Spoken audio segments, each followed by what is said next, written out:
আসসালামু আলাইকুম রহমতুল্লাহি ওয়া বারাকাতুহু। আলহামদুলিল্লাহি রাব্বিল আলামিন ওয়াসসালাতু ওয়াসসালামু আলা আশরাফিল আমবিয়াই ওয়াল মুরসালিন নবিয়িনা ওয়া হাবিবিনা মুহাম্মদ ওয়া আলিহি ওয়া সাহবিহি আজমাইন, আম্মা বা'দ। ইমাম বুখারী ট্রাস্ট এবং কুলিয়াতুল কুরআনের যৌথ আয়োজনে সাপ্তাহিক ইলমি মাজলিস আজকের সম্মানিত উপস্থিতি সুধীমণ্ডলী, আল্লাহ তাআলার প্রশংসা করছি আমরা ইলমি একটি মজলিসে উপস্থিত হতে পেরেছি। আর যে কোনো ইলমি মজলিস হচ্ছে আল্লাহর পক্ষ থেকে বরকতময় ইনশাআল্লাহ। তিনি আমাদেরকে তৌফিক দান করেছেন এই মজলিসে উপস্থিত হওয়ার জন্য, আলহামদুলিল্লাহ। দরুদ ও সালাম বর্ষিত হোক আমাদের প্রিয় নবী মুহাম্মদ রাসূলুল্লাহ সাল্লাল্লাহু আলাইহি ওয়াসাল্লামের উপর। আমাদের আজকের আলোচনার বিষয় দেওয়া হয়েছে কিভাবে আমরা দুনিয়ার জীবনকে আখিরাতের জন্য বিনিয়োগ করব।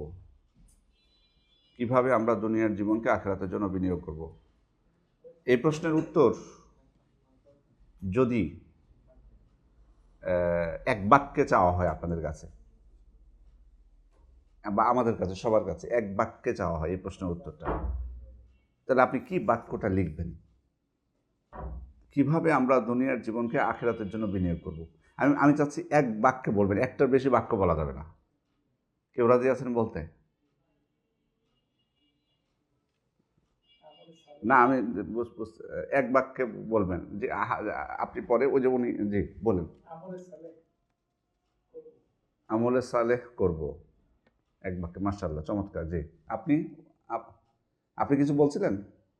আচ্ছা, হ্যাঁ, তাকওয়া অবলম্বনের মাধ্যমে দুনিয়ার জীবনকে আখিরাতের জন্য বিনিয়োগ করব।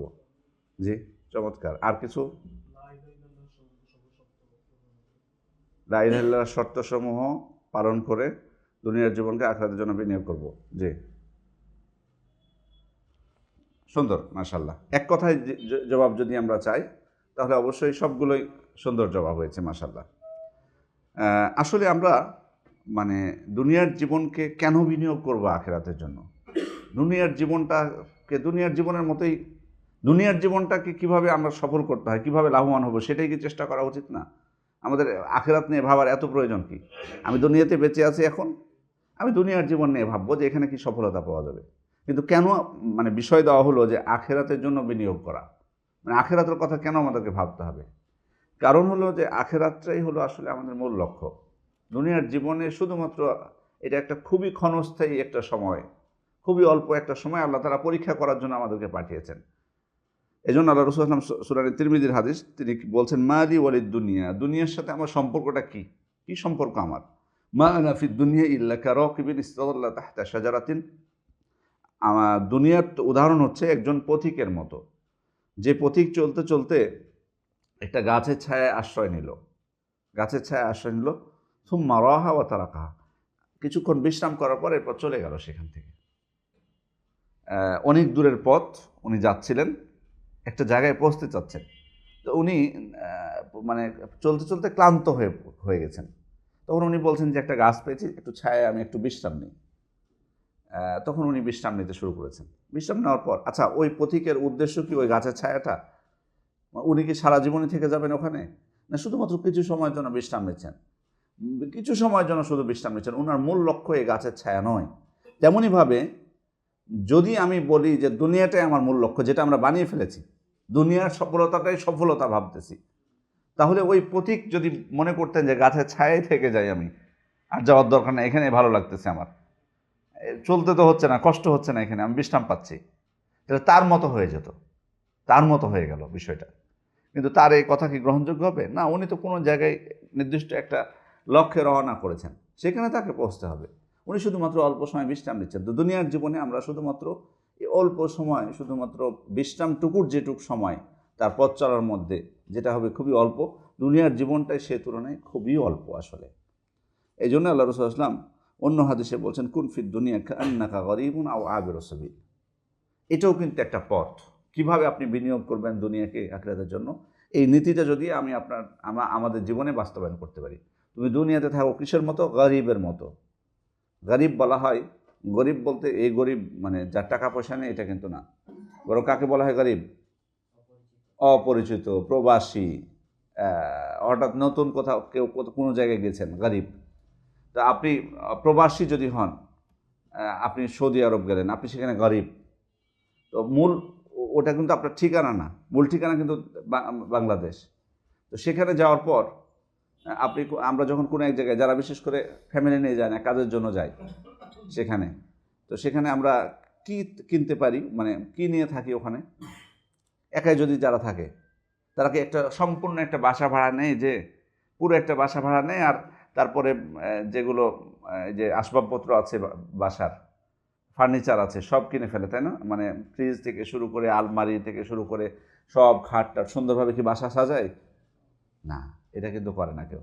কি করে, মানে যতটুকু প্রয়োজন, মানে 2টা লুঙ্গি থাকে, তারপরে তার কাজের পোশাক, এরপরে হয়তো টাকা, জরুরি কিছু সম্পদ সংরক্ষণের জন্য একটা হয়তো বা বক্স বা ট্রাঙ্ক বা যেটাই হোক না কেন একটা থাকবে, তারপরে হয়তো বা এর মোবাইল আছে, এটা জরুরি একটা বিষয়, ওষুধ কিছু থাকে, এই তো, তাই না?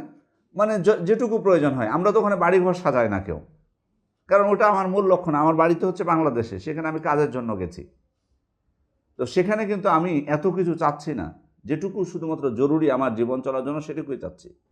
আবার যখন সফরে বের হচ্ছে, এখন যদি আপনি সফরে বের হন কক্সবাজারের উদ্দেশ্যে বা চট্টগ্রামের উদ্দেশ্যে বা সিলেটের উদ্দেশ্যে, আপনি কি বাড়ির যত আসবাবপত্র আছে সব কিছুকে ট্রাকে বেঁধে আপনি যাবেন 3 দিনের জন্য? যে বাড়িতে যেমন আমার আলমারির প্রয়োজন, এটা এসি প্রয়োজন, ফ্রিজ প্রয়োজন, তাহলে ওখানে তো লাগবে, এটা কি আমরা যাই?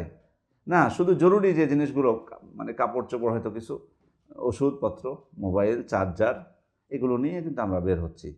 তো আল্লাহ রাসূল সাল্লাল্লাহু আলাইহি ওয়াসাল্লাম বলছেন যে দুনিয়াতে ওই প্রবাসী বা ওই মুসাফিরের মতো বসবাস করো তোমরা। এটা উনি আমাদের কাছে চাচ্ছেন। কেন চাচ্ছেন উনি? এই যে এটা কি হবে? এটা ত্যাগ স্বীকার হবে। এই ত্যাগ স্বীকারের মাধ্যমে আমি আখেরাতে পাবো। মানে দুনিয়াতে যেটা আমি ছেড়ে দিচ্ছি, সেটা আল্লাহ আমাকে আখেরাতে দিবেন। এটাও কিন্তু একটা বিনিয়োগের মাধ্যম। এটা নিয়ে আলোচনা করবো ইনশাআল্লাহ। সবথেকে বড় যে পয়েন্টটা আপনারা ইঙ্গিত দিয়েছেন, যে জিনিসটা, সেটা হচ্ছে আমল। বড় মাধ্যমটা হচ্ছে আমল। মানে আমি দুনিয়াতে যে কর্মটা করব, যে দুনিয়াতে যে কর্মের মাধ্যমে আখেরাতে আমাকে বিনিয়োগ করতে হবে। এমনিতেই বিনিয়োগ হয়ে যাবে না, এমনিতেই আখেরাতে আমার জন্য প্রতিদান প্রস্তুত হয়ে যাবে না। আমি দুনিয়াতে যে কর্ম করব সেটার প্রতিদান পাবো আমি। সেক্ষেত্রে যদি খারাপ কেউ কোনো কিছু করে, সেটার প্রতিদানও কী পাবে? খারাপ কোনো কিছুই পাবে সেখানে, খারাপ করলে। আর যদি ভালো কিছু করে, হাল জাযাউল ইহসানি ইল্লাল ইহসান, ভালোর প্রতিদান কি ভালো ছাড়া কিছু হতে পারে? জবাব কি হবে এটার? না, ভালোর প্রতিদান ভালোই হবে। ফামান ইয়ামাল মিসকালা যাররাতিন খায়রান ইয়ারা, কেউ যদি অনুপরিমাণ ভালো কাজ করে, সেটাও সে দেখতে পাবে। অনুপরিমাণ মানে সামান্যতম ভালো কাজ করলেও কিয়ামতের দিন সেটা দেখতে পাবে। তার মানে সেটার প্রতিদান তাকে দেওয়া হবে। তাহলে কর্মের মাধ্যমে, তাহলে ভালো কাজের মাধ্যমে, কর্মের মাধ্যমে আমি আখিরাতে বিনিয়োগ করব। আরও কিছু মাধ্যম আছে এর সংশ্লিষ্ট, যেমন আপনি অন্য মুসলিম ভাইদের দোষ ত্রুটি গোপন রাখবেন, এটাও কিন্তু আখিরাতের জন্য বিনিয়োগ। দুনিয়াতে আপনি আরেকজনের দোষ জানেন, আমরা তো আসলে দোষ খুঁজে সেটাকে প্রচার করার চেষ্টা করি, আর সেখানে শরীয়ত কি উৎসাহ দিয়েছে, কি কোনো দোষ প্রকাশিত হলে সেটাকে কী করতে হবে? গোপন করতে হবে। মানে আল্লাহ তাআলা কিন্তু বান্দার দোষ গোপন করতে চান, শয়তান কিন্তু প্রকাশ করতে চায়। শয়তানের চক্রান্তের মধ্যে একটা চক্রান্ত হচ্ছে, শয়তান কিন্তু মানুষকে কুমন্ত্রণা দেয়। তখন একটা কুমন্ত্রণার একটা অংশ হলো যে তুমি এই কাজটা করে ফেলো, কেউ তো দেখতে পাচ্ছে না তোমাকে, কেউ তো দেখতে পাচ্ছে না, করলে সমস্যা কোথায়? কিন্তু পরবর্তীতে যখন কাজটা বান্দা করে ফেলে, ওইটা প্রকাশ করার জন্য বাইরে শয়তানি কিন্তু চক্রান্ত করে। ইবনুল কাইয়িম রাহমাতুল্লাহ আলাইহি বলছে যে বান্দা অনেক সময় শয়তানের এই সূক্ষ্ম মানে ষড়যন্ত্র বা তার কৌশলটা বান্দা বুঝতে পারে না, সেই কিন্তু মানে অগ্রগামী হয় প্রচার করার জন্য, করিয়ে নেবে, তারপরে সে প্রচার করবে মানুষের মধ্যে, যেভাবে হোক সেটা ফাঁস করার চেষ্টা করবে। তো এই জন্য যে কথা বলছিলাম, আমি যদি মানুষের প্রচুর দোষ ত্রুটি আমি দেখতে পাবো, কিন্তু যদি আমি সেটা গোপন করি, তাহলে এটা আমার আখিরাতের জন্য বিনিয়োগ হবে। আল্লাহ রাসূল সাল্লাল্লাহু আলাইহি ওয়াসাল্লাম কি বলছেন? মান সাতারা মুসলিমান সাতারাহুল্লাহু ইয়াউমাল কিয়ামা, যে কোনো মুসলিমের কোনো দোষ ত্রুটি গোপন করবে, আল্লাহ তাআলা তার ত্রুটি কিয়ামতের দিন গোপন করবেন। সুবহানাল্লাহ। এর থেকে আর কি প্রতিদান হতে পারে? সুবহানাল্লাহ। এটা কিন্তু আমাদেরই লাভ আসলে। দেখুন, দোষ ত্রুটি প্রকাশ করে কোনো লাভ হয়? মানে এমনিতে চিন্তা করুন তো, যে ধরুন আমি ফেসবুকে আপনাদের বিরুদ্ধে লিখলাম, যে কুলিয়াতুল কোরআনে যারা উপস্থিত হয়েছিল তারা দেরি করে উপস্থিত হয়েছিল, তারপরে আলোচনার মনোযোগ ছিল না বা কিছু। আমি ফেসবুকে যদি লিখি, আপনাদের যদি চোখে পড়ে, আপনারা আর আসবেন এখানে আমার মানে বা আমার জন্য একটু মন খুলে, মনের অন্তর থেকে দোয়া আসবে আপনাদের? আসবে না, কিন্তু অটোমেটিক কিন্তু ইয়ে হবে, কারণ আপনারা মনোযোগ দিয়ে শুনেছেন, তারপরেও মানে আমার পছন্দ হয়নি বা যদি সমস্যা থেকেও থাকে তবুও কি হবে, মানে কোনো লাভ হয়, সংশোধন হবেন আপনারা? এটা তো সংশোধনেরও কোনো কোনো কিছুই হবে না, সংশোধনও হবে না। তো যাই হোক, যে কথা বলছিলাম যে দোষ ত্রুটি গোপন করা, এটা যদি আমরা করতে পারি কিয়ামতের দিন আমরা এটা আমাদের পাথে হবে। আরেকটা গুরুত্বপূর্ণ বিষয়, সেটা হলো যে বালা মুসিবত বা সমস্যার মধ্যে কিন্তু মানুষ পড়বে দুনিয়াতে, বহু মানুষকে আমরা দেখতে পাবো সমস্যার মধ্যে পড়বে। আমি যদি তাদেরকে এই সমস্যা থেকে মুক্ত করতে পারি, এটাও আমার আখিরাতের জন্য বিনিয়োগ হবে। মান নাফাসা আন মুমিনিন কুরবাতাম মিন কুরাবিদ দুনিয়া নাফাসাল্লাহু আনহু কুরবাতাম মিন কুরাবি ইয়াউমিল কিয়ামা। যে ব্যক্তি দুনিয়াতে কোনো মুমিনের বিপদ দূর করবে, কিয়ামতের দিন আল্লাহ তাআলা তার বিপদ দূর করবেন। দুনিয়াতে কারো বিপদ দূর করলে, কারো সমস্যা দূর করলে, কিয়ামতের দিন আমার সমস্যা, আমার বিপদ আল্লাহ তাআলা দূর করে দেবেন। তাহলে এটা বিনিয়োগ হলো না আখিরাতের জন্য? এলে বিনিয়োগ কিনা? আখিরাতের দিনে আল্লাহ আমার দোষ ত্রুটি গোপন রাখবেন। দোষ ত্রুটি গোপন রাখার অর্থটা কি আসলে? দোষ ত্রুটি গোপন রাখার অর্থ কি? তার মানে আমাকে শাস্তি দিবেন না, এটাও কিন্তু একটা অর্থ। আবার আমার বিপদ থেকে আল্লাহ আমাকে উদ্ধার করবেন কিয়ামতের দিন। কিয়ামতের দিনে আমাদের কেউ পারবে সেদিন বিপদ থেকে উদ্ধার করতে আল্লাহ ছাড়া? কেউ ইচ্ছা করলে পারবে না। তাহলে এগুলো হচ্ছে আখিরাতের জন্য বিনিয়োগ আমাদের দুনিয়াতে। এরপর হচ্ছে ক্ষমা সুন্দর দৃষ্টিতে দেখা মানুষকে। মানুষ ভুল করবে, আপনার সাথে ভুল আচরণ করবে, ভুল করবে, তাদেরকে যদি ক্ষমা করা হয়, এটা আমার আখিরাতের জন্য বিনিয়োগ হলো। ওয়া ইন তাফু ওয়া তাসফাহু ওয়া তাগফিরু ফা ইন্নাল্লাহা গফুরুর রহিম। তোমরা যদি ক্ষমা করো, মার্জনা করো, ভুলকে উপেক্ষা করো, তাহলে তুমি জেনে রেখো আল্লাহ তাআলা ক্ষমাশীল এবং দয়ালু। মানুষের প্রতি দয়া করা, যে কোনো সৃষ্টিজীবের প্রতি দয়া করা, এটা আখিরাতের জন্য বিনিয়োগ। ইরহামু মান ফিল আরদি ইয়ারহামকুম মান ফিস সামা। তোমরা যে জমিনে যারা আছে তাদের প্রতি দয়া করো, আসমানে যিনি আছেন তিনি তোমাদের উপর দয়া করবেন। তাহলে আমি যদি দুনিয়াতে দয়া করি, আখিরাতে আমি দয়া পাবো। ওই যে কুকুরের ঘটনা তো আমরা জানি, সবাই জানা আছে কি না? কুকুরকে পানি পান করানোর কারণে পাপী ব্যক্তি, পাপী মহিলা, নিকৃষ্ট পাপে জড়িত মহিলা কুকুরকে পানি পান করানোর কারণে জান্নাতের ঘোষণা দিয়েছেন না আল্লাহ রাসূল সাল্লাল্লাহু আলাইহি ওয়াসাল্লাম? তাহলে দয়া করার কারণে, তাহলে আমি যদি দুনিয়াতে মানুষের প্রতি দয়া করি, সৃষ্টি জীবের প্রতি দয়া করি, তাহলে এটা হবে আমার আখিরাতের পাথেয়। এরপর হচ্ছে আরেকটা গুরুত্বপূর্ণ বিষয়, সেটা হচ্ছে আনফিক ইবনে আদম ইউনফাক আলাইকা। হে বনু আদম, তুমি ব্যয় করো, দান করো, তোমার প্রতি দান করা হবে। এটা অত্যন্ত গুরুত্বপূর্ণ একটা পয়েন্ট, এটা নিয়েও আলোচনা করবো ইনশাল্লাহ। তো এটাও দয়ার একটা অংশ। আপনি কারো প্রতি দান করলেন, ইহসান করলেন, দরিদ্র, অসচ্ছল বা যেখানে প্রয়োজন দান করা, দানের যে খাতগুলো যদি আমরা করি, তাহলে আল্লাহ তাআলা আমাদেরকে দিবেন। সেটা দুনিয়াতেও হতে পারে, আবার আখিরাতের প্রতিদানও এর সাথে সংশ্লিষ্ট হতে পারে। তাহলে সম্মানিত উপস্থিতি, এগুলো হলো মানে আখিরাতের জন্য পাথেয়। এর সাথে একটা বিষয় মনে রাখতে হবে, আরও এর সাথে সংশ্লিষ্ট বিষয় আছে, যেমন দুনিয়াতে আমাদের ভুল ত্রুটি যেগুলো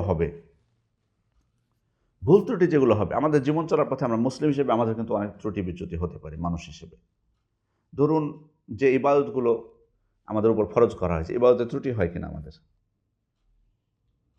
ত্রুটি বিচ্যুতি, যেমন ধরেন রমাদান মাসে সিয়াম দুর্ঘটনাবশত ভেঙে ফেলেছেন, তো সেক্ষেত্রে কাফফারা আছে না? কাফফারা যদি আপনি অলসতাবশত না দেন, কাফফারা দিয়ে দিলে তাহলে আল্লাহ কিন্তু মাফ করে দেবেন। বা রমজানের সিয়াম ধরেন একটা যে কোনো কারণে বাদ দিয়ে দিয়েছেন, আপনি যদি সেটা আবার পালন করে নেন, আল্লাহর কাছে ক্ষমা প্রার্থনা করেন, তাহলে আল্লাহ তাআলা ক্ষমা করবেন। না হলে এটা কিয়ামতের দিন শাস্তি পেতে হবে না? এটা কি বিনিয়োগ হবে আমার? না, শাস্তি পেতে হবে। তারপরে আরও কিছু বিষয় আছে, যেমন স্বামী স্ত্রীর সাথে চলাফেরা করতে জিহার করে ফেললো কেউ। জিহার জানা আছে? জিহার কি জিনিস? কে বলবেন? একজন বলেন, জিহার কি জিনিস?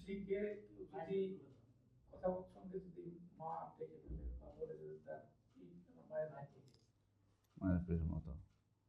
আচ্ছা, যদি এটা কি আচ্ছা, যদি কেউ মানে ভালোবেসে মা বলে ডেকে ফেলে, তাহলে মানে আপনার কথা ঠিক আছে, আমার উত্তর তো সঠিক, ধরেন মানে রাগের জন্য না, মানে কখন ওইটা হারাম হবে? যে যদি বলে যে তুমি আমার মায়ের মতো বা আমার তোমার পিঠ তো আমার মায়ের পিঠের মতো।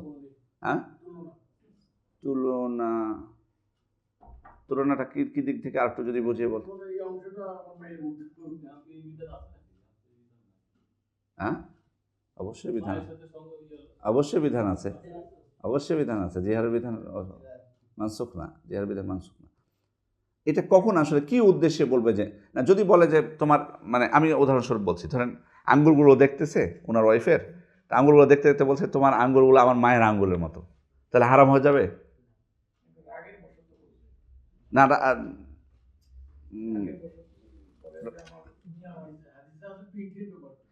পিঠের কথা না, পিঠ না বলে আঙ্গুল বললেও হবে, বাট এটা আসলে উদ্দেশ্যটা হলো যে আমার মা যেমন আমার জন্য হারাম, তেমনই তুমি আমার জন্য হারাম, আসলে এটা উদ্দেশ্য।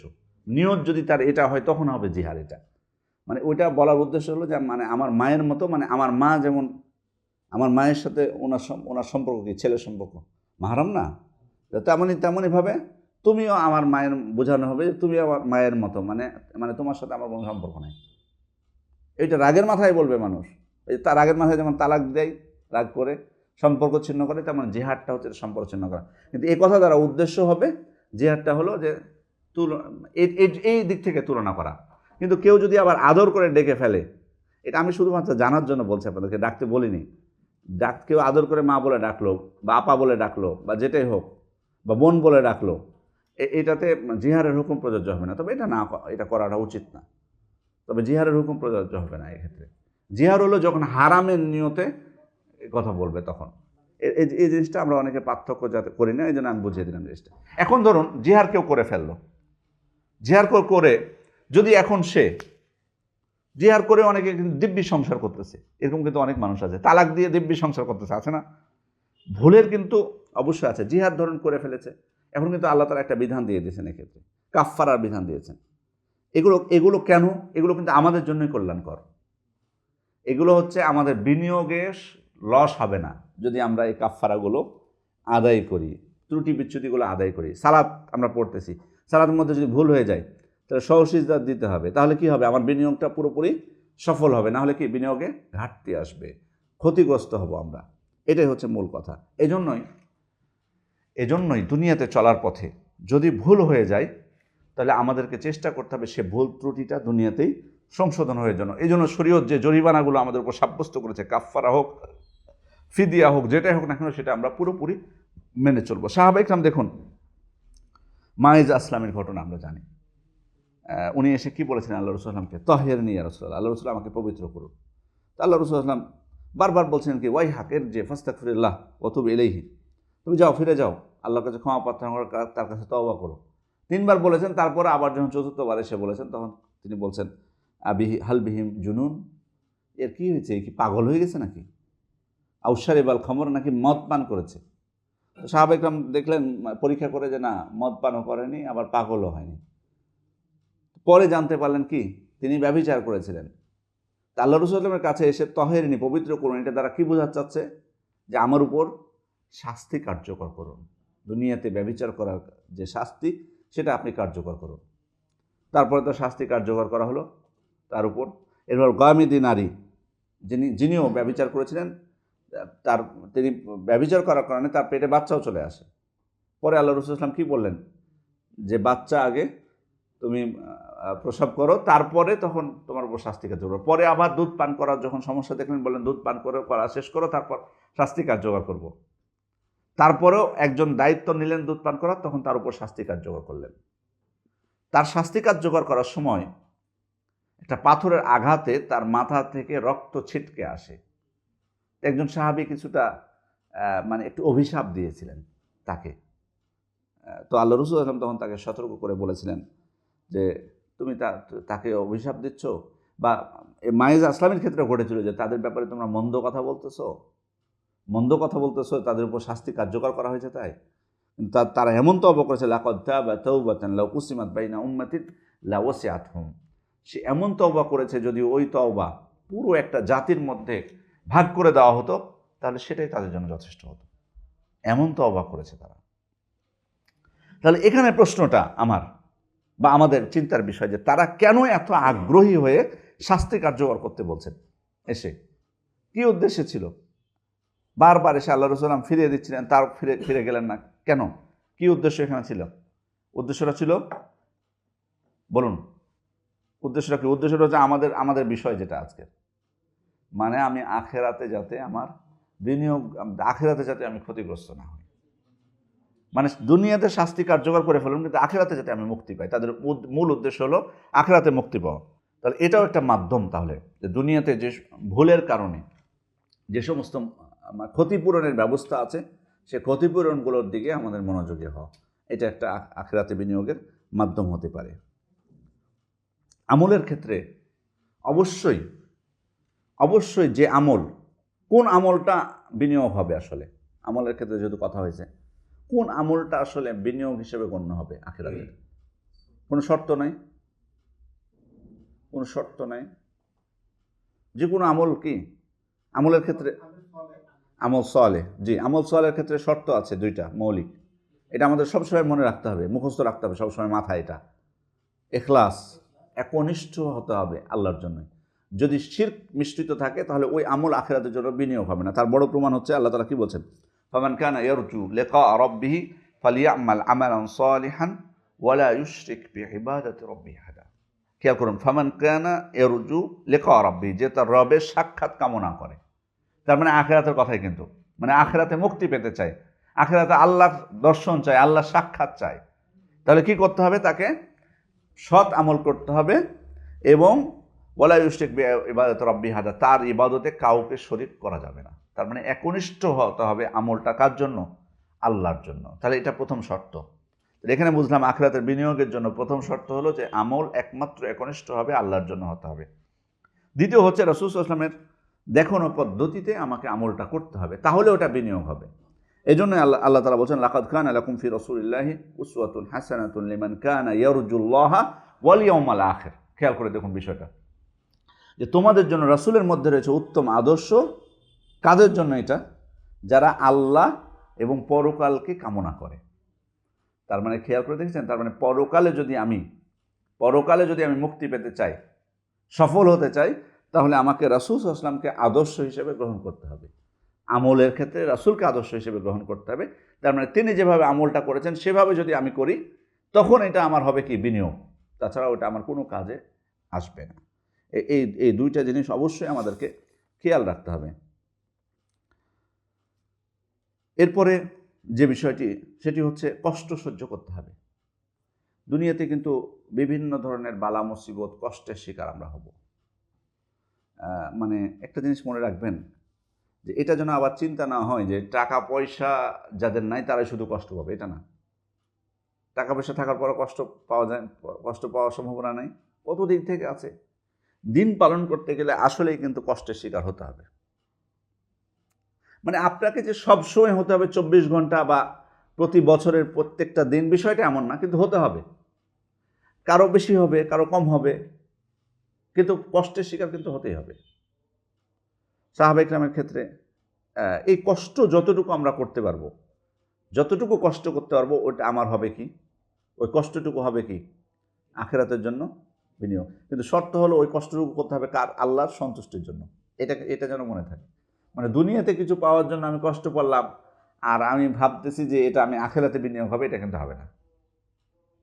এই জন্য এই কষ্টটা বিনিয়োগ হবে যদি আমি আল্লাহর উদ্দেশ্য করতে পারি, তাহলে এটা অবশ্যই বিনিয়োগ হবে। এই জন্য সাহাবা ইকরাম যখন কষ্ট করছিলেন, আমরা সিরাতে পড়েছি খন্দকের যুদ্ধের ঘটনা। খন্দকের যুদ্ধে অনেক কষ্ট করে প্রায় 1000 সাহাবীকে নিয়ে আল্লাহ রাসূল সাল্লাল্লাহু আলাইহি ওয়াসাল্লাম পরীক্ষা খনন করেছিলেন।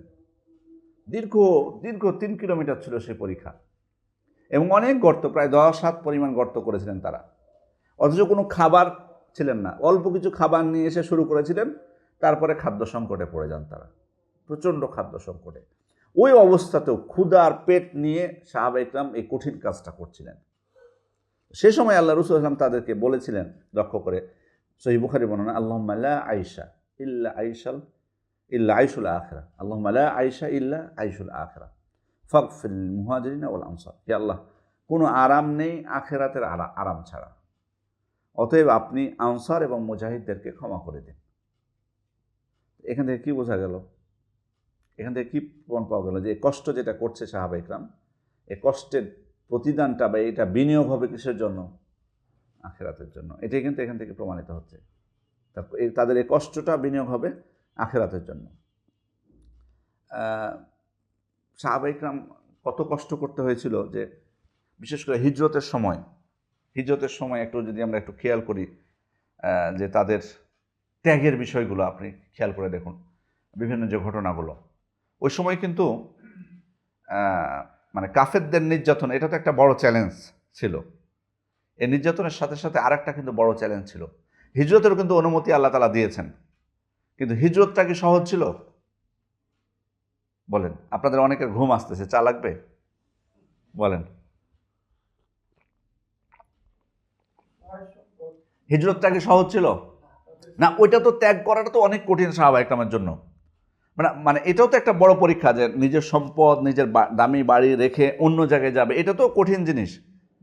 বাট চাইলে কি তারা পাচ্ছিলেন? না, চাইলে কিন্তু পাচ্ছিলেন না হিজরত করতে। এটার ক্ষেত্রেও কিন্তু বাধা ছিল, মানে নির্যাতন। দ্বিতীয়ত হচ্ছে, এখন নির্যাতন যদি সহ্য করতে না পারো, তুমি চলে যাও মদিনায়, বাইরে হিজরত করো। বাট হিজরত করা এটাও একটা কঠিন, নিজের বাড়ি এবং দামি সম্পদ রেখে যাওয়াটা, এটা বড় ইমানি পরীক্ষা। আমরা না, আবার তৃতীয় বিষয় হচ্ছে যে আপনি চাইলেই যেতে পারবেন না, যেতে হয়েছে, কিন্তু একটা শর্তে অনেক সাহাবা ইকরামকে তারা আটকে দিয়েছে। যখন আল্লাহ রাসূল সাল্লাল্লাহু আলাইহি ওয়াসাল্লাম হিজরত করলেন, পরে অন্য সাহাবীদের উপর তারা কিন্তু টর্চার শুরু করলো, যেতে দিবে না কোনোভাবে। তখন তারা নিজের সম্পদ ফেলে গেছেন। আব্দুল্লাহ ইবনে জাহাশ রাদিয়াল্লাহু আনহু তাদের মধ্যে অন্যতম ছিলেন একজন। তিনি মদিনায় পৌঁছার পর তিনি শুনতে পেলেন, আবার দেখুন, যখন সম্পদগুলো ফেলে গেলেন, তখন আবু জাহাল এবং তার সঙ্গীরা প্রত্যেকটা বাড়ি চেক করছিল, যে কোথায় কার বাড়িতে কত দামি সম্পদ আছে। সেগুলো দামি সম্পদগুলো বাড়ি থেকে সরিয়ে নিচ্ছিল। এখন দেখলেন না কিছুদিন আগে যে নেতাকর্মীদের যখন পালাতে শুরু করলো, তখন ওদের বাড়িঘরগুলো কীভাবে, গাজীপুরের মেয়রের বাড়িটা একবার দেখে আসবেন। মানে এগুলো তাদের জন্য শিক্ষণীয়, তাদেরও শিক্ষার দরকার আছে। যাদের বাড়িগুলো এমন করেছে তাদেরও দেখা উচিত, যে দুনিয়ার ক্ষমতা যে চিরস্থায়ী না, তাদেরও দেখা উচিত। আমরাও দুনিয়াতে দেখি যে দেখুন কীভাবে বাড়ির মানে গ্রিল থেকে শুরু করে মানে ব্যবহার করা যাবে এমন কোনো জিনিস ছেড়ে যায়নি। তো আবু জাহাল এবং তার সঙ্গীরা এইরকম মুসলিমদের বাড়িতে যে প্রত্যেকটা দামি আসবাবপত্রগুলো খুঁজছিল।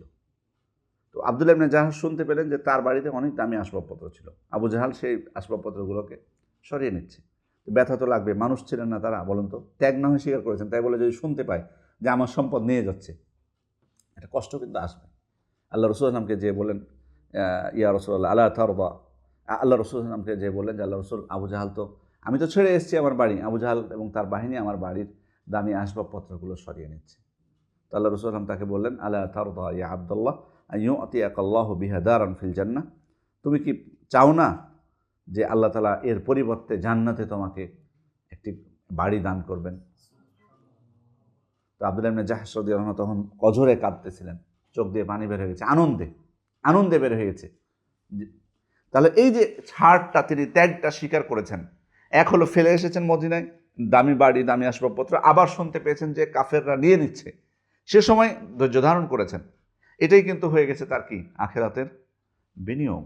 ত্যাগ স্বীকার করাটা এটা এটা এটা আখিরাতের বিনিয়োগ। অনেক সাহাবীর ক্ষেত্রে ঘটেছিল। সুহাইব আর রুমি রাদিয়াল্লাহু আনহু, তার ঘটনা আমরা জানি। সুহাইব রাদিয়াল্লাহু আনহু এসেছিলেন কোথা থেকে? রোম থেকে এসে মক্কায় এসে মানে ব্যবসা বাণিজ্য করে আলহামদুলিল্লাহ উনি কিন্তু বেশ কিছু সম্পদ কিন্তু গড়েছিলেন সুহাইব রাদিয়াল্লাহু আনহু। তো উনি লুকিয়ে কিন্তু যখন মদিনায় হিজরত করার চেষ্টা করছেন, তখন কাফেররা ধরে ফেললো তাকে।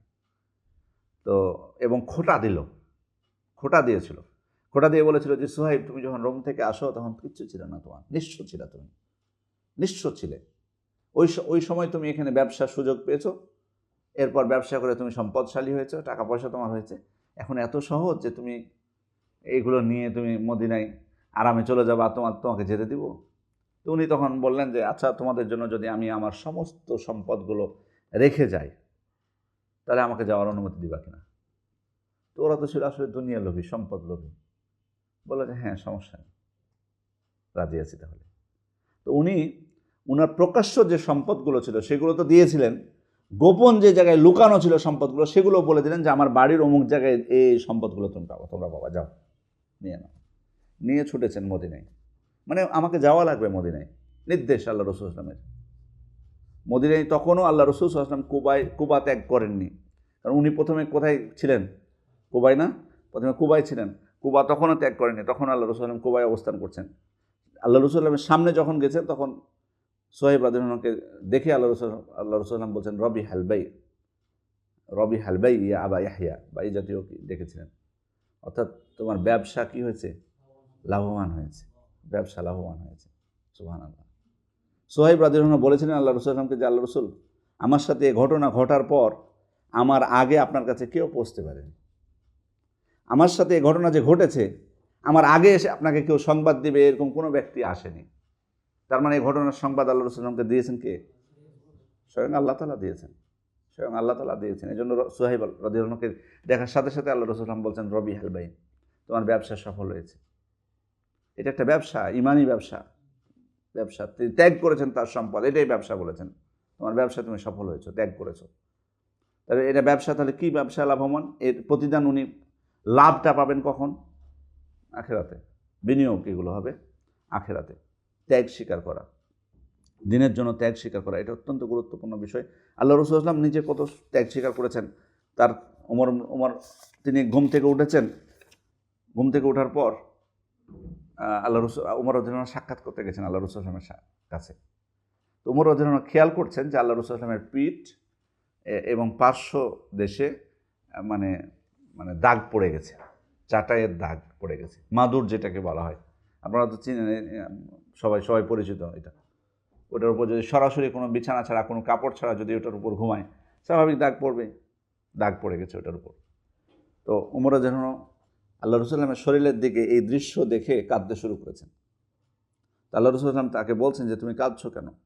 তখন উনি বলছেন ইন্না কিসরা ও কৈসর ফি মাহুমা ফি, অর্থাৎ পারস্য সম্রাট কিসরা আর রোম সম্রাট কাইসার, তারা কি অবস্থার মধ্যে আছে, মানে কত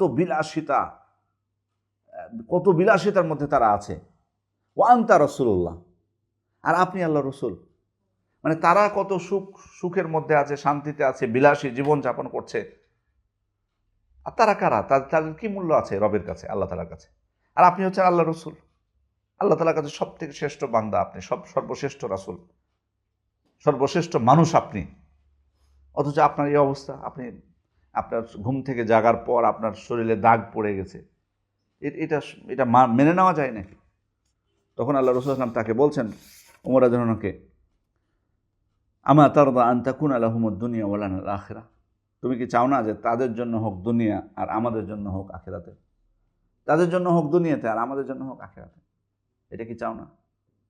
তাহলে এই যে ছাড়টুকু দিয়েছেন তারা, এটার কারণটা কি ছিল? যাতে বিনিয়োগ হয় কোথায়? আখিরাতে। বিনিয়োগ হয় যাতে আখিরাতে। এই জন্য এটা অত্যন্ত গুরুত্বপূর্ণ বিষয়। সাঈদ ইবনে আমের আল জুমাহি রাদিয়াল্লাহু আনহু, তিনি একজন বিশিষ্ট সাহাবী ছিলেন। তার একটা বড় পরিচয় হলো খুবাইব রাদিয়াল্লাহু আনহুকে যে হত্যা করা হয়েছিল। খুবাইব রাদিয়াল্লাহু আনহুর ঘটনা নিশ্চয়ই আপনারা জানেন যে খুবাইব রাদিয়াল্লাহু আনহুকে সম্ভবত রাজির ঘটনার পর অথবা বের মাউনার ঘটনা, রাজির ঘটনার পর সম্ভবত, রাজির ঘটনার সময় তাকে কিন্তু গ্রেপ্তার করে নিয়ে যায় মক্কাবাসীরা। তারপর তাকে বিক্রি করে দেয় ওই গোত্রের কাছে, বনু হারেসের কাছে বিক্রি করে। বনু হারেসের কাছে টার্গেট করে বিক্রি করা হয়। কেন জানেন? কারণ ওই হারেসকে হত্যা করেছিলেন এ খুবাইব রাদিয়াল্লাহু আনহু বদরের যুদ্ধে। বদরের যুদ্ধে খুবাইব রাদিয়াল্লাহু আনহু হত্যা করেছিলেন এই হারেসকে। তখন খুবাইব রাদিয়াল্লাহু আনহুকে ধরে নিয়ে যেয়ে তার বংশধরদের কাছে বিক্রি করেছে। তার মানে কি? তার মানে প্রতিশোধ নাও, তোমাদের বংশের লোককে, তোমাদের পিতাকে হত্যা করেছে, তার প্রতিশোধ তোমরা গ্রহণ করো। এই জন্য টার্গেট করা হতো। তো তারা নৃশংসভাবে খুবাইব রাদিয়াল্লাহু আনহুকে হত্যা করেছিল। কোনো কোনো বর্ণনা এসেছে শুলে বিদ্ধ করেছিল, কোনো কোনো বর্ণনা এসেছে তার প্রত্যেকটা অঙ্গ প্রত্যঙ্গ তারা কেটেছে এক এক করে অঙ্গ কেটেছে। হাত কেটেছে প্রথমে, মানে আমি উদাহরণস্বরূপ বলছি। এক হাত কাটার পর বা 2 হাত কাটার পর প্রত্যেকটা অঙ্গ কাটার সময় বলছিল যে খোবাইব, এখনও তুমি মারা যাওনি, তুমি এখনও জীবিত আছো, তুমি এখনও জীবিত আছো, বলো তুমি কি এটাতে রাজি আছো যে তোমাকে ছেড়ে দিয়ে তোমার নেতা মোহাম্মদকে নিয়ে এসে আমরা মেরে ফেলি? যদি রাজি থাকো তাহলে তোমাকে ছেড়ে দেব। তখন খোবাইব রাদিয়াল্লাহু আনহু বলেছিলেন দৃঢ় কণ্ঠে, দেখুন মানুষের এই অবস্থায় মানুষ এই কথা বলতে পারে, বলেছিলেন যে আমার নবী মুহাম্মদ রাসূলুল্লাহ সাল্লাল্লাহু আলাইহি ওয়াসাল্লামের পায়ে একটা কাঁটা বিদ্ধ হলে আমরা সহ্য করতে পারি না, সেটা একটা কাঁটা বিদ্ধ হলে সেটা আমরা সহ্য করতে পারি না। আর এত সহজ যে আমি বলে দেবো যে হ্যাঁ আমাকে ছেড়ে দাও আর আমার নবীকে নিয়ে এসে তোমরা মজা করে হত্যা করো, এত সহজ? একটা কাঁটা বিদ্ধ হলে এটা আমরা সহ্য করতে পারি না আমাদের নবী। সেই সেই খুবাইব রাদিয়াল্লাহু আনহুকে এতগুলো কথা বলার কারণ হলো, সেই খুবাইব রাদিয়াল্লাহু আনহুকে হত্যা করার সময় সাঈদ ইবনে আমির আল জুমাহি তিনি তখনও ইসলাম গ্রহণ করেননি, তিনি এই দৃশ্যটা স্বচক্ষে দেখেছিলেন।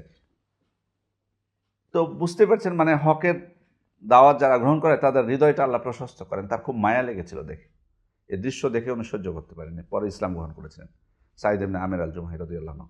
সেই সাঈদ ইবনে আমির আল জুমাহি ইসলাম গ্রহণ করে দুনিয়ার প্রতি তার এতটাই, মানে দুনিয়া থেকে তিনি মুখ ফিরিয়ে নেন বা লোভ থেকে মুক্ত হয়ে যান যে ওমর ইবনুল খাত্তাব রাদিয়াল্লাহু আনহুর সময়ে ওমর রাদিয়াল্লাহু আনহু তাকে বলছেন যে তোমাকে আমি হিমসের শাসনকর্তা নিয়োগ করব, গভর্নর করব।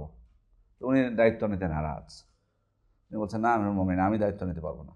কারণ দায়িত্বকে তারা কিন্তু খুব ভয় পেতেন। দায়িত্ব জিনিসটা তো আসলে খুব কঠিন জিনিস, মারাত্মক খুব কঠিন।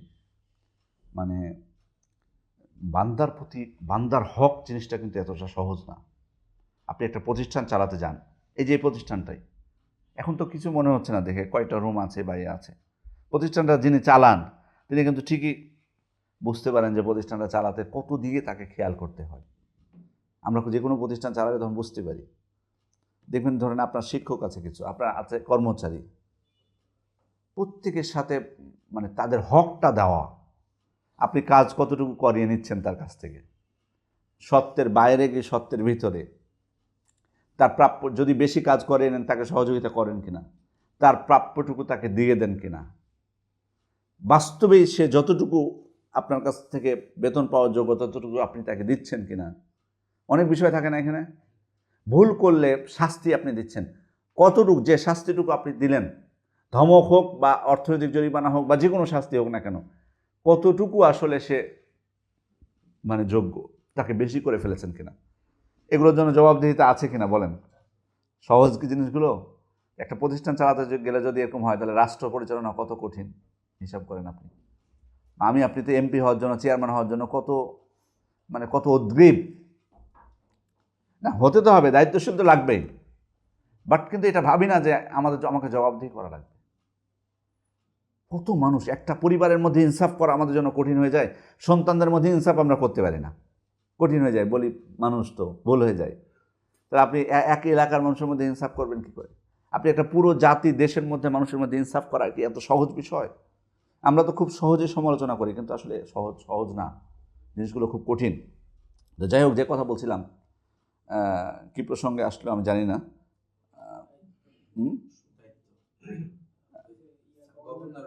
গভর্নর সাঈদ ইবনে আমির আল জুমাহি উনি দায়িত্ব নিতে রাজি না। উনি বলছেন আমিরুল মুমিনিন, আমি নিতে পারবো না দায়িত্ব। তখন ওনাকে ওমর রাদিয়াল্লাহু আনহু ওনার উপর রেগে গেলেন, বললেন আমিও তো চাইনি খলিফার দায়িত্ব নিতে, তোমরাই তো আমাকে অনুরোধ করেছো, আমি দায়িত্ব নিয়েছি। এখন যদি তোমরা বলো যে আমি গভর্নর হব না, আমি বিভিন্ন প্রদেশের দায়িত্ব নেব না, তা আমি কি করব? আমাকে তো সহযোগিতা করা লাগবে তোমাদের, আমিও তো দায়িত্ব নিতে চাইনি, তোমাদেরকে সহযোগিতা করা লাগবে। বাধ্য হলেন। ওমর রাদিয়াল্লাহু আনহু তাকে বললেন যে তোমার জন্য নির্দিষ্ট একটা বেতন আমি নির্ধারণ করে দিচ্ছি। তুমি বলছেন আমিরুল মুমিনিন, আমার রাষ্ট্রীয় কোষাগার থেকে, বাইতুল মাল থেকে যেটুকু আমি সাধারণ একজন মানুষ হিসেবে যেটুকু আমি পাই সেটুকুর উপরে আমি নিতে রাজি না। মানে দায়িত্বশীল হিসেবে, গভর্নর হিসেবে আমি কোনো কিছু নেব না। আমি সাধারণ একজন মানুষ হিসেবে যেটা আপনি দেন আপনার কোষাগার থেকে, সেটাই যথেষ্ট আমার জন্য। দেখুন কোন পর্যায়ে গেছে মানে ইমানটা। তারপর চলে গেলেন। চলে যাওয়ার পর কিছুদিন পর হেমস থেকে ওমর রাদিয়াল্লাহু আনহুর আস্থাভাজন কিছু মানুষ এসছেন ওনার সাথে সাক্ষাৎ করতে। তো আলোচনার এক পর্যায়ে উনি বলছেন যে তোমাদের হেমসের কিছু দরিদ্র ব্যক্তিদের, যারা খুবই দরিদ্রতার মধ্যে আছে, সমস্যার মধ্যে, তাদের কিছু নামের তালিকা আমাকে দাও। নামের তালিকার মধ্যে দেখেন যে সাঈদ ইবনে আমির আল জুমাহির নাম। সুবহানাল্লাহ। তখন উনি জিজ্ঞেস করছেন, এই সাঈদ ইবনে আমির আল জুমাহি কে? এটা কি সেই সাঈদ ইবনে আল জুমাহি যে যিনি তোমাদের গভর্নর, তোমাদের নেতা? বলেন জি। উনি তো অনেক কষ্টের মধ্যে আছে, আপনি তার জন্য কিছু করতে পারেন। তোমরা যেন শুনে এমন কাঁদতে শুরু করেছেন যে ওনার দাড়ি টাড়ি সব ভিজে গেছে। মানে নাম দেখে যখন শুনতে পেরেছেন যে উনি সেই সাঈদ ইবনে আমির আল জুমাহি রাদিয়াল্লাহু আনহু, কাঁদতে শুরু করেছেন। তারপরে তখন সম্ভবত একটা চিঠি লিখেছেন এবং 1000 দিনার উনি একটা মানে ব্যাগের মধ্যে দিয়ে ও তাদের হাতে দিয়ে দিয়েছেন যে এটা সাঈদ ইবনে আমির আল জুমাহির কাছে দিয়ে দিবা। তো সাঈদ ইবনে আমির আল জুমাহির বাড়িতে যে এটা দিয়ে দেওয়া হয়েছে, উনি এটা খুলেছেন, খুলে দেখেন 1000 দিনার। তো 1000 দিনার পাওয়ার পর মানে আসলে তো এই টাকা পয়সা পেলে তো আসলে খুশি হওয়ার কথা মানুষ হিসেবে, আমাকে যদি দিয়ে দেওয়া হয় এরকম সব মানুষ হিসেবে খুশি হবো তো, কিন্তু না, উনি চিন্তিত। ওনারা তো পৌঁছে দিয়েছেন শুধু যে খলিফা আপনার কাছে ওমর ইবনুল খাত্তাব পাঠিয়েছেন, উনি এটা পেয়ে উনি কঠিন চিন্তার মধ্যে পড়ে গেছেন। এমন তার মধ্যে পরিবর্তন যে তার স্ত্রী তাকে বলছেন যে আপনি আপনি কি পেলেন ব্যাগের মধ্যে, এবং ওখানে কি লেখা আছে? কি আমিরুল মোমিন কি মারা গেছেন? মানে ওমর ইবনুল খাত্তাব কি শহীদ হয়েছেন বা মারা গেছেন এই সংবাদ ওখানে? বলে না। কি মুসলিমরা কি কোনো যুদ্ধে পরাজিত হয়েছে? বলে না। তাহলে আপনি এত এত এত টেনশন কেন, এত চিন্তা কেন আপনার মধ্যে, এত হতাশাগ্রস্ত কেন আপনাকে দেখাচ্ছে? তো বলছে না, তার থেকে কঠিন বিষয়, কঠিন ঘটনা ঘটেছে। উনি বলছেন যে তার থেকে কঠিন বিষয় ঘটেছে। কি সেটা? উনি জবাবটা যেটা ছিল, দেখালাত আলাইয়া দুনিয়া লিতুফসিদা আখিরাতি, আমার কাছে দুনিয়া এসে উপস্থিত হয়েছে আমার আখিরাতকে ধ্বংস করার জন্য। ওয়াহাল্লাতিল ফিতনাতু ফি বাইতি, আমার বাড়িতে ফিতনা বিপর্যয় এসে উপস্থিত হয়েছে। বুঝতে পেরেছেন? মানে ওই 1000 দিনারকে উনি এসব কথা বলছেন, 1000 দিনারকে ওনাকে পাঠিয়েছে তাই কথা বলছেন। তো ওনার স্ত্রী তখন বলছেন যে তুমি স্বর্ণমুদ্রা আমিরুল মুমিন তোমাকে দিয়েছে, তুমি যেহেতু নিতে চাচ্ছ না, তুমি এটা দান করে দাও আল্লাহর রাস্তায়। তারপর সেটা উনি দান করে দিলেন। আসলে এগুলো মানে চিন্তা করা যায়, বা সাহাবীর ক্ষেত্রে চিন্তা করা যায়, কিন্তু সাহাবীর স্ত্রী, মানে এটা কিন্তু আরও কঠিন। মানে আমাদের মধ্যে অনেক ভাইরা অনেকের, মানে আমি মহিলাদের মধ্যে আমি বলছি না যে তাদের মধ্যে দুনিয়ার লোভ বেশি বা কিছু, বাট ভাইয়েরা অনেক সময় একটু ত্যাগী হলেও মানে হয় না এটা বেশিরভাগ ক্ষেত্রে, মানে দান করার ক্ষেত্রে বা একটু উদারতার ক্ষেত্রে স্ত্রীরা হয়তো অনেক সময় বাধা হয়। আল্লাহ হিদায়াত দান করুন তাদেরকে, অনেকে আল্লাহ হিদায়াত দান করুন। এটা এটা এটা আপনি চিন্তা করেছেন যে বিপরীতটা হতে পারে যে স্ত্রী অনেক দান করতে চায় কিন্তু স্বামী বাধা দেয়, এটাও আবার আছে। আমি বলছি না, আপনাদেরকে আমি ছোট করছি না, এটা না। বাট সাংসারিক জীবনে আমি অনেক খেয়াল করেছি এই জিনিসটা যে স্ত্রীরা সাধারণত বেশি হয়। তো সেক্ষেত্রে খেয়াল করে দেখুন যে উনি স্বামীকে কি বলছেন যে তুমি দান করে দাও। মানে তোমার এত চিন্তাগ্রস্ত থাকার, এটা তো তোমার তো অসুবিধা হয়ে যাবে, মানে এত চিন্তা করলে যতক্ষণ থাকবে এই জিনিসটা, তুমি এটা থেকে কি মুক্ত হয়ে যাও। এইভাবে মানে ত্যাগ স্বীকার করা, এগুলো কেন করেছেন তারা আসলে, কারণটা কি? মানে এত কষ্ট কেন করতে চেয়েছেন? কেন টাকা নিলেন না? নেওয়া জায়েজ ছিল না? বলেন। আমিরুল মোমিন পাঠিয়েছেন, নিতে সমস্যা কোথায় ছিল? বেতন ভাতা নির্ধারণ করতে চেয়েছেন রাষ্ট্রের শাসক, নিতে অসুবিধা কোথায় ছিল? কিন্তু ওনারা মনে করেছেন যে আমি যতটুকু অল্পে তুষ্ট থাকবো ততটুকু আমি আখিরাতে পাবো। এটাই ছিল মূল কারণ। এই জন্য আসলে খলিফা হারুন রশিদ সম্পর্কে তো অনেক বক্তব্য এসছে, অনেক ঘটনা এসেছে। তার সাথে বহুলুলের যে ঘটনাটা, একটা ঘটনা, একটা অংশ, তাকে জিজ্ঞেস করেছিলেন যে মানে খলিফা হারুন রশিদ তার কাছে উপদেশ চেয়েছিলেন যে এজনি ইয়া বহুলুল, আমাকে কিছু উপদেশ দাও। প্রথমে তাকে জিজ্ঞেস করেছেন যে আইনা আবাউকা ওয়া আজদাদুক, আপনার বাপ দাদারা কোথায়? তখন বলছে মাহাতু, মারা গেছে আমার বাপ দাদারা। তখন বলছে আইনা কুবুরহুম, তো তাদের কবর কোথায়? তো কবর দেখিয়েছে। কবর তো বুঝতে পারছেন কবর কেমন হয়। আইনা কুসুরহুম, তো বলছে এই যেগুলো মানে তাদের মানে বাড়িঘরগুলো কোথায়? এই যে বাড়িঘর, এই অট্টালিকা দেখতে পাচ্ছ, এগুলো হচ্ছে আমার বাপদাদার অট্টালিকা, আর ওইগুলো হচ্ছে কবর। তখন উনি বলছেন যে এগুলো হচ্ছে তাদের কবর, আর এটা হচ্ছে তাদের অট্টালিকা। এই অট্টালিকা তো কোনো কাজে আসেনি তাহলে তাদের, মানে মারা যাওয়ার পর কোনো কাজে আসেনি। মানে অন্য মানুষরা যে জায়গায় যায়, সাধারণ যাদের অট্টালিকা নাই তারা যে যে স্থানে থাকে, ও তাদেরকে ওই স্থানে থাকতে হয়েছে, কোনো কাজে আসেনি তো তাহলে। তারপর তখন তিনি তাকে আবার তখন উনি শুনে বাস্তবিত তাই তো, এই অট্টালিকা তো তাদের কোনো কাজে আসেনি, তাদেরকে তো মাটিতে থাকতে হয়েছে। তখন বলছে আরও কিছু বলো তুমি আমাকে। তখন বলছেন যে আমিরুল মুমিনিন, আপনার অট্টালিকা যেটা আপনি আছেন এটা তো অনেক প্রশস্ত, তো আল্লাহর কাছে দোয়া করি, কামনা করছি আপনার কবরটাও যদি এরকম প্রশস্ত হতো বা এর থেকে বেশি প্রশস্ত হতো। তারপর তখন আবার বলছেন যে আরও কিছু বলো। তখন উনি বলছেন যে আমিরুল মুমিনিন, যদি আপনাকে পারস্যের মানে যত বা রোমের যত সম্পদ আছে, যত সম্পদ আছে, সম্ভবত কিসরার কথা বলেছিলেন, যে কিসরার যত সম্পদ আছে সব কিছু যদি আপনাকে দিয়ে দেওয়া হয় আর আপনার হায়াত বৃদ্ধি করে দেওয়া হয়, মানে আপনাকে যত সম্পদ আছে তাদের সব দিয়ে দেওয়া হলো আর আপনার হায়াত বৃদ্ধি করে দেওয়া হলো, আচ্ছা বলেন তো এটার ফলাফলটা কি? ফলাফলটা কি চিন্তা করেন, প্রশ্নটা কেমন? মানে শুধু মানে সম্পদ দেওয়া না, সম্পদের সাথে আর একটা যোগ করেছে কি, যে আপনার হায়াতও বৃদ্ধি করে দেওয়া হলো। ধরেন 100 বছরের কথা যদি ধরে, 100 বছর হায়াত বৃদ্ধি করে দেওয়া হলো আর আপনাকে সমস্ত সম্পদ দেওয়া হলো। বলেন এর ফলাফলটা কি? আপনাকে তো একদিন মরতে হবে, তাই না? মানে হায়াত বৃদ্ধি করলেও তো আপনাকে একদিন মরতে হবে। মানে হায়াত বৃদ্ধি অর্থ এটা না যে চিরজীবন আপনি বেঁচে থেকে যাবেন। তার মানে আপনার এই সম্পদ কোনো কাজে তাহলে আসছে না। তো ওনার এই বক্তব্য শোনার পর উনি ওখান থেকে চলে যান। ওখান থেকে চলে যাওয়ার পরে অসুস্থ হন, তারপরে মারা যান বলে বর্ণিত হয়েছে। তাহলে এই বিষয়গুলো থেকে আমরা যেটা বুঝতে পারছি যে আসলে দুনিয়ার ক্ষেত্রে মানে আখিরাতের জন্য বিনিয়োগ কিন্তু হবে, এগুলো কিন্তু বিনিয়োগ, যতটুকু আমি আপনি ত্যাগ স্বীকার করতে পারবো। সেজন্য দানের বিষয়টা তো অবশ্যই এটা অত্যন্ত অগ্রগামী বিষয়। সাহাবা একরাম এই বিষয়ে অ্যাক্টিভ ছিলেন খুবই, এবং আমরা জানি তাদের ঘটনা সবার, এগুলো পুনরাবৃত্তির প্রয়োজন নেই। আবু বকর জন্য সমস্ত সম্পদ নিয়ে চলে এসেছিলেন যখন আল্লাহ রাসূল দান করতে বলেছেন। ওমর ইবনুল খাত্তাব অর্ধেক সম্পদ নিয়ে এসেছেন। আবু তালহা রাদিয়াল্লাহু আনহু যখন কোরআনে আয়াত নাজিল হয়েছে যে লান তানালুল বিররা হাত্তা তুনফিকু মিম্মা তুহিব্বুন, তোমার যতক্ষণ না তোমাদের প্রিয় সম্পদ তোমরা ব্যয় করবে ততক্ষণ পর্যন্ত কি সব লাভ করবে না। তখন তার বাইরোহার যে বাগানটা সেটা ছিল সব থেকে প্রিয়, সেটা তিনি দান করে দিয়েছেন। এগুলো অসংখ্য ঘটনা সাহাবা একরামের জীবনে। কেন এই ত্যাগগুলো স্বীকার করেছেন? উসমান রাদিয়াল্লাহু আনহু কম ত্যাগ স্বীকার করেছিলেন? ওই জন্য কি উনি বলেছিলেন না, মানে মারা যাওয়ার আগে তাকে যখন খারেজিরা হত্যা করলো এসে বলেছিলেন না, অনেক কিছু স্মরণ করে দিয়েছিলেন কিন্তু, যে এই মসজিদে নববীতে জায়গা হচ্ছিল না সালাতের। আল্লাহ রাসূল সাল্লাল্লাহু আলাইহি ওয়াসাল্লাম ঘোষণা দিলেন যে কে এই এক্সট্রা অতিরিক্ত জায়গাটুকু কিনে নিয়ে মসজিদের জন্য অফ করবে। আমি উসমান তখন ওই জায়গাটুকু অফ করে দিয়েছিলাম। আজকে তোমরা আমাকে ওই মসজিদে সালাত আদায় করতে যেতে বাধা দিচ্ছ। এ কূপ কূপ মদিনায় হিজরতের পর পানি পানি মানে খাওয়ার পানি, যেটা মিষ্টি পানি ছিল না, লোনা পানি ছিল।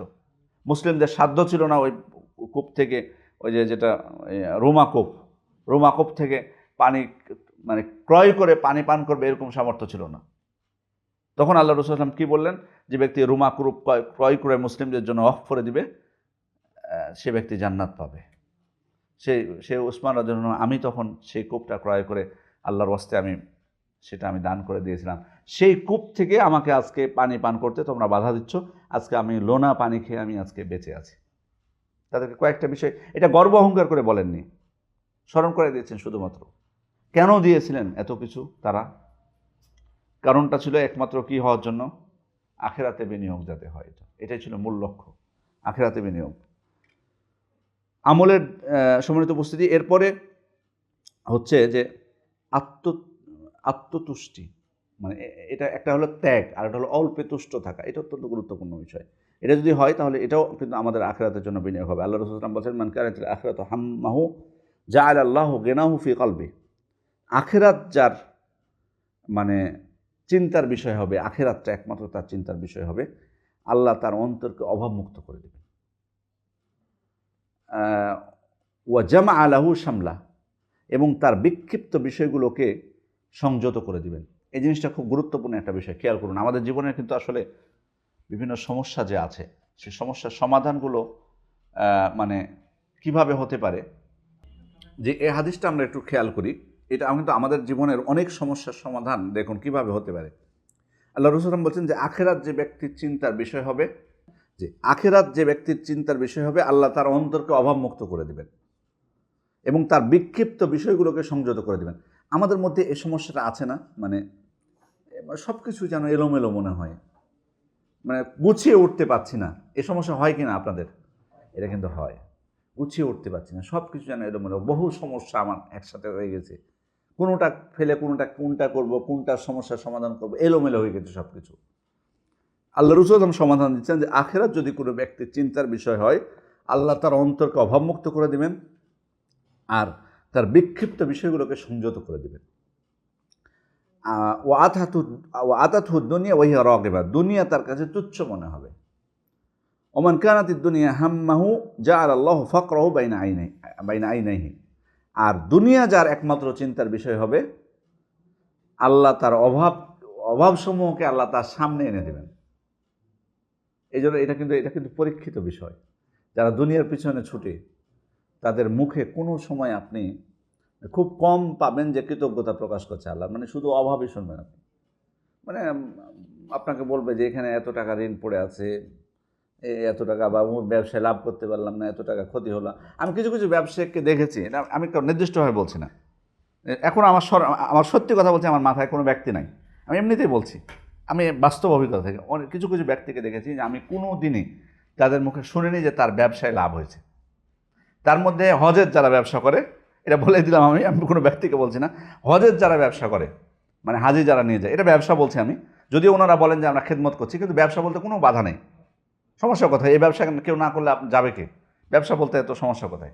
হজের যারা ব্যবসা করে, এখানে কেউ আছেন নাকি? দয়া করে কেউ মনে কষ্ট নেবেন না, বা যদি আমাদের অনলাইনেও থাকেন কষ্ট নেবেন না, আমি আপনাকে বলি নেই, আমি আমভাবে বলছি। প্রত্যেক স্তরে ভালো মানুষ আছে, আপনি মনে করেন যে আপনি তাদের মধ্যে একজন, বা আমরা কামনা করছি, কিন্তু আমি কোনো দিন কোনো হজের ব্যবসায়ী, কারণ আমি যেহেতু মদিনায় থেকেছি, আমি অনেকের সাথে মেশার সুযোগ হয়েছে, বিশেষ করে এই শ্রেণীর ব্যবসায়ীদেরকে আমি দেখেছি যে কোনো দিন কারো মুখে শুনলাম না যে উনি লাভ করতে পেরেছেন। অথচ দেশে এসে দেখি যে মানে কমপক্ষে হয়তো 20 লাখ 50 লাখ 1 কোটি টাকা লাভ করেছে হয়তো, মানে তার পরিবর্তন দেখে। তো মানে আসলে ব্যাপারটা হচ্ছে যে জানি না, এখানে মিথ্যারও কিছু বিষয় থাকে, আর এই যে আসলে অভাব, এই যে আমার মনে হয় দুনিয়াটা যদি মেন উদ্দেশ্য হয়ে যায়, তখন আল্লাহ অভাবকে সামনে এনে দেবেন, শুধু অভাবের কথাই সে বলতে থাকবে। এটা হলো মানে টার্গেট ফেল হয়েছে, এটাই শুনতে পায় শুধু। মানে নিয়েছিলাম এত টাকা করে হাজি, কিন্তু এসে দেখি হোটেল ভাড়া এত টাকা, বিমান ভাড়া নিলে এত টাকা, অভাব মিটে না। এরকম প্রায় ব্যবসায়ীকে আপনি দেখবেন, কাপড়ের ব্যবসায়ীদের কাছে যান, ধরেন আপনি ঈদের পরে কাপড়ের ব্যবসায়ীদেরকে আপনি জিজ্ঞেস করেন, ভাই কতটুকু লাভ হলো, কয়জন ব্যবসায়ী আপনাকে বলে যে তার লাভ হয়েছে? দেখেন, হাতে গোনা দু চারজনকে পাবেন যারা আল্লাহর প্রতি কৃতজ্ঞ, তারা আপনাকে বলবেন এবার ভালো হয়েছে। বাকিগুলো দুঃখ কাটবে, কেউ বলবে যে সব বাকি পড়েছে, কেউ বলবে এবার ব্যবসা ভালো হয়নি বা কিছু হয়নি। এটা তা আসলে আমি একটা জিনিস খেয়াল করেছি, কোথায় আসলে মূল সমস্যা হচ্ছে আমাদের, যে যখন আমার মধ্যে অতিরিক্ত লোভ থাকবে, তখনই কিন্তু অভাবগুলো আমার সামনে আসবে। ওফাররাকা আলাইহি শামলা, এবং তার গোছানো বিষয়গুলো আল্লাহ বিক্ষিপ্ত করে দিবেন। যদি দুনিয়া, মানে ওই বিষয়টা বিক্ষিপ্ত হওয়ার কথা না, বাট আল্লাহ করে দিবেন। কেন? কারণ দুনিয়া যখন আমার মূল লক্ষ্য হয়ে যাবে, তখন ওলা মিয়াতিহি মিনাদ দুনিয়া ইল্লা মা কুদ্দিরা লাহু, অথচ তার জন্য যতটুকু নির্ধারণ করা আছে তাকদীরে, ততটুকু ছাড়া সে পাবে না, তাহলে এই হাদিসটা সুনানে তিরমিজির হাদিস, অত্যন্ত গুরুত্বপূর্ণ বিষয়, যে আখিরাত যদি চিন্তার বিষয় হয়, মানুষ নিজেকে অভাবমুক্ত মনে করে, সে অল্পতে তুষ্ট হয়, আল্লাহর শুকরিয়া আদায় করে। এটাও কিন্তু, এরকম মানুষও কিন্তু আছে আমাদের মধ্যে, আলহামদুলিল্লাহ। আল্লাহ তাকে কম দিয়েছেন, কিন্তু দেখবেন যে মনে হবে যে না, মাশাআল্লাহ, তার কৃতজ্ঞতা, তার চলাফেরা সব কিছু মনে হবে যে না, সব কিছু গোছালো, মাশাআল্লাহ, খুব সুন্দর চলতেছে। মানুষ দেখে মনে করবে যে মনে হয় কোটি কোটি টাকা আছে তার, কিন্তু না, আল্লাহ আসলে মানে তার অন্তরকে অভাবমুক্ত করে দিয়েছেন, এই জন্য সব কিছু গোছালো হয়ে গেছে, এলোমেলো নাই, কথাবার্তাও এলোমেলো না, তার চাল চলনা এলোমেলো না। তো এটা অত্যন্ত মৌলিক একটা কায়দা, এটা আমরা যাতে মনে থাকে আমাদের আখিরাতে। মানে আমরা দুনিয়ার কষ্টের বিষয়টা যেহেতু বলছিলাম, সেটা আরেকটা পয়েন্ট আপনাদেরকে যোগ করে বলি, একটা হাদিস, ইউতা বিআনআমি আহলিদ দুনিয়া ইয়াউমাল কিয়ামা, কিয়ামতের দিন সব থেকে যে নিয়ামতধারী ছিল দুনিয়াতে, তাকে নিয়ে আসা হবে কিয়ামতের দিন, সব থেকে যে দুনিয়াতে যে বেশি নিয়ামতের অধিকারী ছিল, এই ব্যক্তিকে কিয়ামতে নিয়ে আসা হবে। তো উনি জাহান্নামের অধিবাসী। মানে টাকা থাকলে যে জাহান্নামে যেতে হবে বিষয়টা এমন না, কিন্তু এই ব্যক্তি মানে জাহান্নামে যাবে যে কোনো কারণে হোক, তার অন্য ত্রুটি থাক অথবা সম্পদের হক আদায় করে যেটাই হোক। মানে দুনিয়াতে সব থেকে সুখী ছিল সে, নিয়ামত লাভ ছিল। এই ব্যক্তিকে নিয়ে আসা হবে, নিয়ে আসার পর তাকে একবার জাহান্নামে চুবানো হবে। চুবানোর জিনিসটা কিন্তু মানে কোনো, ধরেন আপনি পানিতে চুবাবেন, এই প্রেসটা চুবানো বলতে চুবিয়ে উঠিয়ে নাও, এটা কি চুবানো বলা হলো? একবার চুবানো মানে এটা রেখে ফেলে দেওয়া না। তো ওই ব্যক্তিকে জাহান্নামে একবার চুবানো হবে, মানে দিয়ে আবার উঠিয়ে নেওয়া হবে। তারপর আল্লাহ তাআলা তাকে জিজ্ঞেস করবেন, বা ফেরেশতারা জিজ্ঞেস করবেন, ইয়া বানি আদম হাল রাআইতা নাঈমান কত, তুমি কি জীবনের সুখ কখনো পেয়েছো, দেখেছো?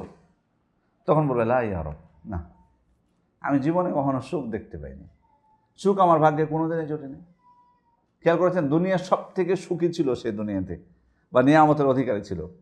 একবার জাহান্নামে এক মুহূর্ত দেওয়ার কারণে সব ভুলে গেছে, সব ভুলে যায় বলবে যে না, আমি কখনো কোনো সুখ আমি দেখিনি। তারপরে আবার মানে ইউতা বি আব আসে আহলিদ দুনিয়া, সব থেকে দুনিয়াতে যে কষ্টে ছিল যে ব্যক্তি, তাকে নিয়ে এসে জান্নাতে এক মুহূর্তের জন্য দেওয়া হবে। শুধুমাত্র ওই চুবানো বলেন আর ভালোবাসায় বলি না কেন, এক মুহূর্ত দিয়ে উঠিয়ে নেওয়া হবে। তাকে জিজ্ঞেস করা হবে হাল রাআইতা বুসান কত, তুমি কি কখনো এর আগে কোনো কষ্ট দেখেছো? লা ইয়া রব, না, আমি কখনোই কোনো কষ্ট দেখিনি। দুনিয়াতে সব থেকে বেশি কষ্ট ছিল, অথচ একবার জান্নাতে দেওয়ার কারণে সব কষ্টের কথা বলে গেছে। তাহলে দেখুন এখানে মানে আসলে আমাদের কষ্ট কিন্তু, সম্পদ থাকলেও কিন্তু কষ্ট, যে কথাটা আমি শুরুতেই কিন্তু বলেছি যে দিনের কাজ করা, নিজে দিন পালন করা, মানুষকে দিন পালন করতে বলা, কারণ উভয়টাই কিন্তু আমাদের দায়িত্ব।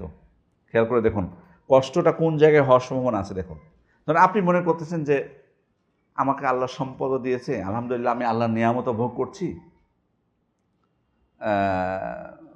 তো কই মানে আমার কষ্ট তো পাচ্ছি না, আমি মানে আল্লাহর বিধিবিধানও পালন করছি, সব কিছু ফরজ ইবাদত পালন করছি, নফল পালন করছি, সব কিছু করছি, আরামে তো আছি, কই কষ্ট কোথায়?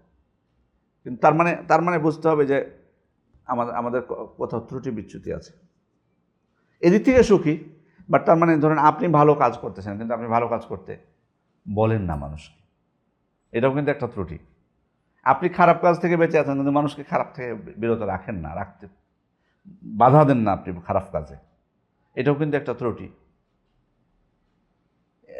কারণ হলো যে ভালো কাজ নিজে করলে, খারাপ থেকে নিজে বাঁচলে কিন্তু মুক্তি পাওয়া সম্ভব না।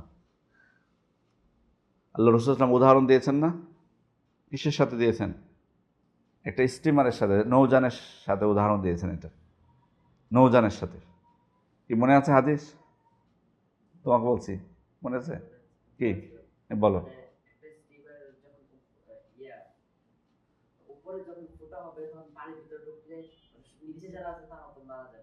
উপরে ফোটার কথা বলা হয়নি, হাদিসটা যেটা বলা হয়েছে, আল্লাহ রাসূল সাল্লাল্লাহু আলাইহি ওয়াসাল্লাম বলছেন যে যারা আল্লাহ সীমারেখার মধ্যে থাকে, আল্লাহ সীমারেখা অতিক্রম করে, তাদের উদাহরণ হলো ওই মানুষদের মতো যারা লটারি করে নৌযানে সিট পেল, কেউ উপরে পেল, কেউ নিচে পেল। উপরে যারা ছিল, পানির ব্যবস্থা ছিল উপরে, পানির ব্যবস্থা, তো পানির প্রয়োজন হলে নিচের লোকেরা তখন উপরে যাচ্ছিল, এতে উপরের লোকদের একটু অসুবিধা হচ্ছিল। স্বাভাবিক, তাদেরকে অতিক্রম করে যাওয়া এটা কিন্তু আসলে কষ্টের, তাদের অসুবিধা হচ্ছিল। তখন নিচের লোকেরা বলল যে তোমাদের তো অসুবিধা হচ্ছে, তো আমরা বরং উপরে না যেয়ে নিচ ফুটা করেই পানি আমরা এখান থেকে নিয়ে নিই, তাহলে আমাদেরও উপরে যেতে হলো না, আর তোমাদেরও আর বিরক্ত হতে হলো না। তা আল্লাহ রাসূল সাল্লাল্লাহু আলাইহি ওয়াসাল্লাম বলছেন যে এখন যদি উপরের লোকেরা রাজি হয়ে যায় এটাতে, এই প্রস্তাবে, যে ঠিক আছে তোমরা আসতেছো, আমাদের কষ্টই হচ্ছে, তোমরা বরং নিচ থেকে নৌযান ফোটা করে তোমরা পানি নিয়ে নাও, তাহলে সবাই ডুবে মরবে। যদি তারা রাজি হয়ে যায় উপরের লোকেরা, তাহলে কী হবে? সবাই ডুবে মারা যাবে। কিন্তু উপরের লোকেরা যদি নিচের লোকদের হাত ধরে নিয়ে বলে, না বাবা খবরদার, না ভাই খবরদার, এই কাজ তুমি করতে যেও না, না তোমরা যাও, যতবার ইচ্ছা যেতে পারো, আমাদের কোনো বাধা নেই, কিন্তু নৌযান ফোটা করা যাবে না। আল্লাহ রাসূল সাল্লাল্লাহু আলাইহি ওয়াসাল্লাম বলছেন তাহলে সবাই বেঁচে যাবে, সবাই বেঁচে গেল। তাহলে খেয়াল করুন যে কিভাবে, মানে ওখানে যদি কেউ একজন ফোঁটা করে দিত, তাহলে কেউ বাঁচত ওখানে। এই জন্য বললেন কি সবাই বাধা দিবে সেখানে। এমনইভাবে অসৎ কাজ থেকে আপনি বেঁচে থাকলেন, কিন্তু কেউ যদি করে সেটার দায়ভার আপনার উপরে এসে পড়বে। এটা কিন্তু কঠিন বিষয়। এই জন্য অসৎ কাজ থেকে নিষেধের ক্ষেত্রে সৎ কাজের আদেশ এটা তো খুব কঠিন বিষয় না, কঠিন বিষয় হলো অসৎ কাজ থেকে বাধা দেওয়া, এটা কঠিন বিষয়। এটার ক্ষেত্রে 3টা মানে করে দিয়েছেন যে কেউ যাদের ক্ষমতা থাকবে তারা হাত দিয়ে প্রতিরোধ করবে, না পারলে মুখ দিয়ে করবে, না পারলে অন্তর দিয়ে ঘৃণা করবে। এরপরে বিনিয়োগের ক্ষেত্রে যেটা বলবো সেটা হলো ধৈর্য ধারণ করা। ধৈর্য ধারণ যদি আমরা করতে পারি দুনিয়াতে, তাহলে এটা হবে আমাদের আখিরাতের কি বিনিয়োগ। ওয়াজাযাহুম বিমা সাবারু জান্নাতাও ওয়া হারিরা। তারা দুনিয়াতে যে ধৈর্য ধারণ করেছিল সেটার প্রতিদান হবে জান্নাত এবং রেশমি পোশাক। রেশমি পোশাক আমাদের জন্য জায়েজ না না জায়েজ? সবার জন্য? হ্যাঁ, ছেলেদের জন্য, ছেলেদের জন্য, ছেলেদের জন্য, মেয়েদের জন্য জায়েজ, ছেলেদের জন্য হারাম করা হয়েছে, ছেলেদের জন্য হারাম করা হয়েছে। জি, তাহলে এখানে আমরা বুঝতে পারলাম যে ধৈর্য ধারণ যদি কেউ করে দুনিয়াতে, ধৈর্য ধারণ আবার 3টা বিষয় হতে পারে। এটা এটা এটা মনে আছে আপনাদের কারো? 3টা প্রকার। হ্যাঁ,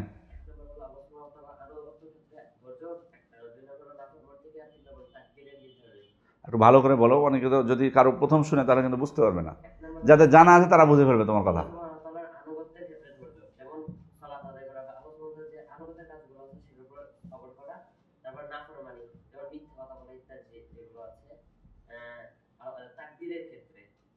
বালা মুসিবতের ক্ষেত্রে।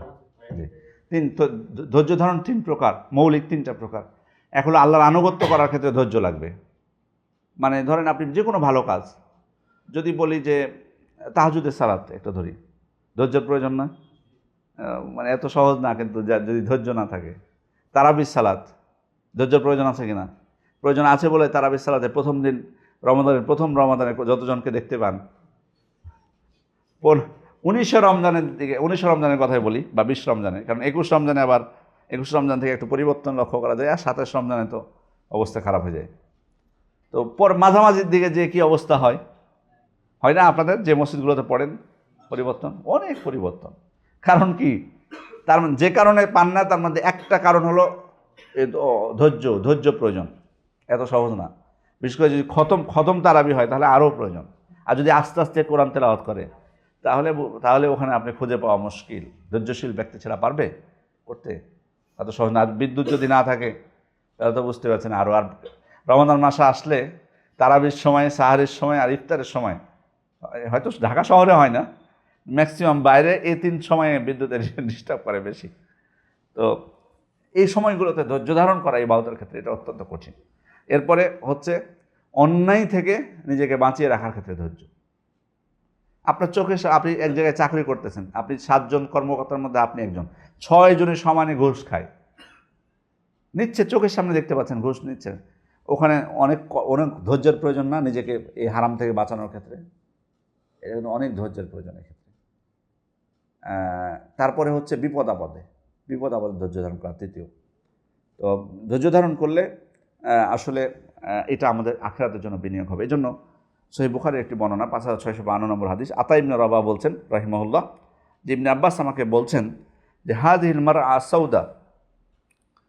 প্রথমে তাকে জিজ্ঞেস করেছেন যে আমি তোমাকে কি একজন জান্নাতি নারীকে দেখাবো না? আতা ইবনে রাবাহকে ইবনে আব্বাস বলছেন যে তুমি কি কোনো জান্নাতি নারীকে দেখতে চাও, যে জান্নাতে যাবে যে নারী? তো উনি বলছেন অবশ্যই, আমি যদি দেখতে পাই তো ভালো, বলেন। তো উনি বলছেন হাযিহিল মারআ সাউদা, এই যে কালো মহিলাটা কি তুমি দেখতে পাচ্ছ, এই মহিলাটা একদিন আল্লাহ রাসূল সাল্লাল্লাহু আলাইহি ওয়াসাল্লামের কাছে এসেছিলেন। আতাতিন নবী সাল্লাল্লাহু আলাইহি ওয়াসাল্লাম ফাকালাত, এসে বলেছিলেন ইন্নী উসরা ওয়া ইন্নী আতাকাশশা, এসে বলেছেন আল্লাহ রাসূল আমি জ্ঞান হারিয়ে ফেলি, মৃগী রোগ যেটা সাধারণত বলা হয় আমাদের সহজ ভাষায়। ও ইন্নী আতাকাশশা মানে আমার পোশাক লজ্জাস্থান খুলে যায়, প্রকাশিত হয়ে যায় জ্ঞান হারিয়ে ফেললে। মাঝে মধ্যে আমি অজ্ঞান হয়ে যাই, মৃগী রোগ উঠে আর আমার লজ্জাস্থানটা খুলে যায়। ফাদুল্লাহ আলী, অতএব আল্লাহ রসুল আপনি আমার জন্য দোয়া করুন, আল্লাহ যেন আমাকে সুস্থ করে দেন। তা আল্লাহ রসুল তাকে বলছেন ইন শি'তি সাবারতি ওয়া লাকিল জান্নাহ ওয়া ইন শি'তি দাআউতুল্লাহ আন ইউআফিক, তোমার কাছে এখন 2টা সুযোগ। তুমি যদি চাও আমি তুমি যদি চাও আমি তোমার জন্য দোয়া করবো, আল্লাহ তোমাকে সুস্থ করে দেবে। তুমি যদি চাও আমি তোমার জন্য দোয়া করবো, আল্লাহ তোমাকে সুস্থ করবে। কিন্তু আরেকটা অপশন আছে, তুমি ধৈর্য ধারণ করবা, ধৈর্য ধারণ করো, এর বিনিময়ে আল্লাহ তোমাকে জান্নাত দান করবেন। কোনটা চাও এবার বলো? বুঝতে পেরেছেন ব্যাপারটা? মানে উনি চেয়েছেন আল্লাহ যাতে আল্লাহ তাকে শিফা দান করেন, দোয়া চেয়েছেন। তো আল্লাহ রাসূল বলছেন ঠিক আছে দোয়া করবো আমি, আল্লাহ তোমাকে শিফাও দিয়ে দিবে। কিন্তু আরেকটা অপশন আছে, তুমি অসুখ তোমার থাকবেই, তুমি ধৈর্য ধারণ করবে এই অসুখে, আল্লাহ জান্নাত কিয়ামতের দিন তোমাকে জান্নাত দান করবে। উনি তখন বলছেন বাল আসবের ইয়া রাসূলুল্লাহ, আল্লাহ রাসূল ঠিক আছে আমি ধৈর্য ধারণই করব, মানে আমার জান্নাতটাই দরকার। সুবহানাল্লাহ, কীভাবে বিনিয়োগ হয় দেখুন। বিনিয়োগটা তো এমনি হবে না, এত সহজ না আখিরাতের বিনিয়োগটা, সবর ধৈর্য। তাহলে এখানে ধৈর্য ধারণ করতে রাজি হয়েছেন। তবে ওই নারী আল্লাহ রাসূলের কাছে একটা আবেদন করেছিলেন যে আল্লাহ রাসূল ঠিক আছে আমি ধৈর্য ধারণ করব, কিন্তু এটুক দোয়া করুন যে আমি অজ্ঞান হয়ে গেলে বা আমার এই রোগ হলে যাতে আমার লজ্জাস্থানটা না খুলে যায়। সুবহানাল্লাহ, এখানে কিন্তু আরেকটা শিক্ষা আছে যে নারীরা তাদের লজ্জাস্থানের ব্যাপারে কতটা সজাগ হওয়া উচিত, এটাও কিন্তু আমরা শিক্ষা পাচ্ছি এখানে। যে উনি জান্নাত নিতে রাজি, অসুস্থতা বহন করতে উনি রাজি আছেন, কিন্তু লজ্জাস্থান প্রকাশিত হোক এটা উনি রাজি না। এটা কিন্তু কম বড় বিষয় না। উনি এই জন্য বলেছেন আল্লাহ রাসূল ঠিক আছে আমি মেনে নিচ্ছি, আমার অসুস্থতা থাক, আমি অজ্ঞান হয়ে যাচ্ছি, এটাও কোনো অসুবিধা নেই। অজ্ঞান হয়ে যাওয়া এটা কিন্তু এত সহজ না। মৃগী রোগটা অনেক সময় আগুনের পাশে অজ্ঞান হতে পারে, অনেক সময় পুকুরের পাশে নদীর পাশে অজ্ঞান হতে পারে, মারাও যেতে পারে। এই ঝুঁকি উনি নিতে প্রস্তুত আছে, কিন্তু লজ্জাস্থান যাতে না খুলে যায় এই দোয়াটুকু করতে বলেছেন আল্লাহ রাসূল তার জন্য দোয়া করেছেন তখন। তাহলে এখানে ধৈর্যটা অত্যন্ত গুরুত্বপূর্ণ বিষয়। আল্লাহ ভীতি এটাও অত্যন্ত গুরুত্বপূর্ণ। আল্লাহর ভয় এটা কিন্তু আমার আখিরাতের জন্য বড় বিনিয়োগ, আল্লাহ ভীতি। এই জন্য আল্লাহ তাআলা বলছেন আম্মা মান খাফা মাকামা রাব্বিহি ওয়া নাহান নাফসা আনিল হাওয়া ফাইন্নাল জান্নাতা হিয়াল মাওয়া। যে ব্যক্তি তার রবের সামনে দণ্ডায়মান হওয়াকে, জবাবদিহিতাকে ভয় পায় এবং নিজেকে প্রবৃত্তির অনুসরণ থেকে বিরত রাখে, তার বাসস্থান হবে জান্নাত। তাহলে আল্লাহর ভয় এটাও কিন্তু কি জান্নাতের জন্য বিনিয়োগ, জান্নাতের জন্য বিনিয়োগ। এই জন্য ওমর ইবনুল খাত্তাব বলেছিলেন লাউ আন্না, তাকে যখন মানে আহত করা হলো, তিনি তো সাথে সাথে মারা যাননি, তাকে মারা মানে হত্যা করেছিল কে, মানে আঘাত করেছিল কে? আবু লুলু আল মাজুসি। তিনি 3 দিন বেঁচে ছিলেন, রক্তক্ষরণ হয়ে মারা গেছিলেন। তো ওই সময় অসুস্থ থাকার সময় তিনি বলেছিলেন যে লাউ আন্নালি তিলা আল আরদি যাহাবান লাফতাদাইতু বিহি মিন আযাবিল্লাহি আযজা ওয়া জাল ক্বাবলা আন আরাহু।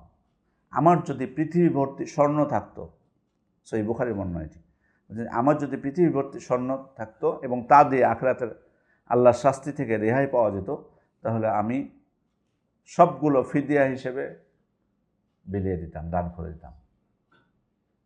চিন্তা করেছেন কী কথা বলছেন? পৃথিবী ভর্তি যদি আমার স্বর্ণ থাকতো আর আমি জানতে পারতাম যে এই স্বর্ণ যদি আমি দিয়ে দিই আল্লাহকে, তাহলে আল্লাহ আমাকে রক্ষা করে দেবেন কি আমাদের দিন, তাহলে আমি সেটাই করতাম। ওমর ইবনুল খাত্তাবের মতো ব্যক্তি মৃত্যুর আগে চিন্তা করছেন এটা কি, আল্লাহর শাস্তি থেকে রেহাই পাওয়ার জন্য উনি কি বলছেন যে আমি আমার সমস্ত সম্পদ, পৃথিবী ভর্তি স্বর্ণ থাকলেও সেটা আমি বিলিয়ে দিতাম, সেটা আমি ফিদিয়া হিসেবে, আমার শাস্তির ফিদিয়া হিসেবে আমি এটা বিলিয়ে দিতাম। এই জন্য ইবনুল জাওজি রহমতুল্লাহ আলাইহি এই বিষয়ে মন্তব্য করতে যেয়ে বলছেন যে উমরের মতো মানুষের আল্লাহ ভীতি আর তোমাদের মতো মানুষের নিশ্চিন্ততা দেখে আমি বিস্মিত হয়ে যাই। মানে এটা আমাদেরকে লক্ষ্য করে, ওই যুগের মানুষদেরকে লক্ষ্য করে বলছেন যে উমরের মতো মানুষ আর আল্লাহ ভীতিটা দেখো, অথচ উনি জান্নাতে সার্টিফিকেট প্রাপ্ত ব্যক্তি। এই উম্মতের মধ্যে যাকে বলা হয় যে দ্বিতীয় সর্বশ্রেষ্ঠ ব্যক্তি তিনি ছিলেন, আবু বকর রাদিয়াল্লাহু আনহু পরে তার স্থান। তিনি কতটা আল্লাহর সামনে দণ্ডায়মান হওয়াকে ভয় পেতেন, আল্লাহকে কতটুকু ভয় পেতেন, আল্লাহর শাস্তিকে কতটুকু ভয় পেতেন তিনি। আর অথচ তোমরা মনে হচ্ছে নিশ্চিন্ত, মানে জান্নাত মনে হচ্ছে নির্ধারিত হয়ে গেছে। আমাদের জীবন চলার পথে কিন্তু আমরা আসলে আমাদের চলাফেরাটা এমনভাবে, আমাদের চলাফেরার স্টাইল, আমাদের লেখনী, আমাদের ফেসবুকের স্ট্যাটাসগুলো প্রমাণ মনে হয় দেখে যে আমাদের জান্নাতের সার্টিফিকেট প্রাপ্ত ব্যক্তি আমরা। মানে আমাদের নিজেদেরকে নিয়ে ভাবার খুব বেশি প্রয়োজন নেই, অন্যদেরকে নিয়ে আমরা ভাবি, কে মানহাজের ভিতরে আছে, কে মানহাজের বাইরে গেছে, যতটা না ব্যস্ত অন্যদেরকে নিয়ে, আমরা নিজেদেরকে নিয়ে এতটা ব্যস্ত। সত্যি কথা। হ্যাঁ, অবশ্যই দাওয়াতি কাজ মানুষকে আপনি সতর্ক করতে হবে আমাদেরকে, এটা দায়িত্ব। যদি আপনি দেখেন কেউ ভুল প্রচার করছে, কেউ ভুলের মধ্যে যাতে ক্ষতিগ্রস্ত না হয়, এটা আমাদের দায়িত্ব। বাট এটাই কি কাজ আমাদের সারাদিনের? এটা কখনো একজন দায়ীর কাজ শুধু সমালোচনা হতে পারে না, কখনোই না। সালাফদের মধ্যে এমন কোনো ব্যক্তি ছিল না যে উনি মানুষকে ভালো কাজের কথা বলতেন না কিন্তু খারাপটা সমালোচনা নিয়ে ব্যস্ত থাকতেন, এমন কোনো ব্যক্তি ছিল না যাদের যাদের জীবনে আল্লাহ বরকত দিয়েছে। অতএব সমালোচনা, সতর্ক করা, এটা অবশ্যই থাকবে, দাওয়াতের একটা অংশ, বাট এটাই মূল না।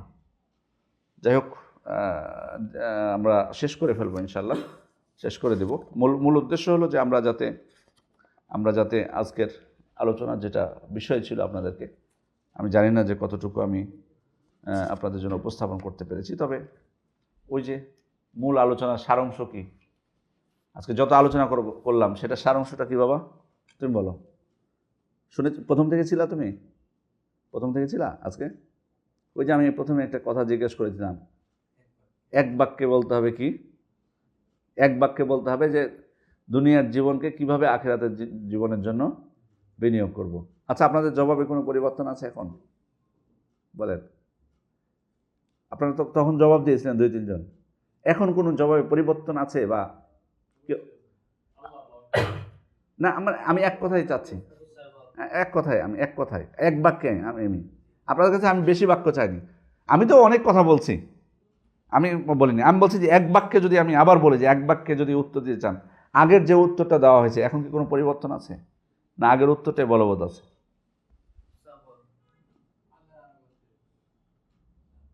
শপথ তো আমি একটা মাধ্যম বলেছি।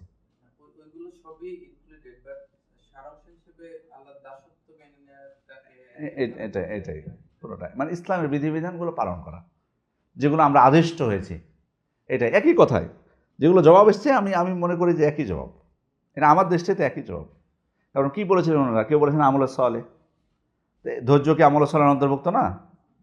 এটাও আমলের সলের অন্তর্ভুক্ত। এর থেকে উত্তম আমল কি আছে? সবগুলো তাকওয়া, সবগুলো আমলের সলের অন্তর্ভুক্ত। ভালো আমল বলতে আমরা কি বুঝি? আম কথা বলেছিলেন আপনারা।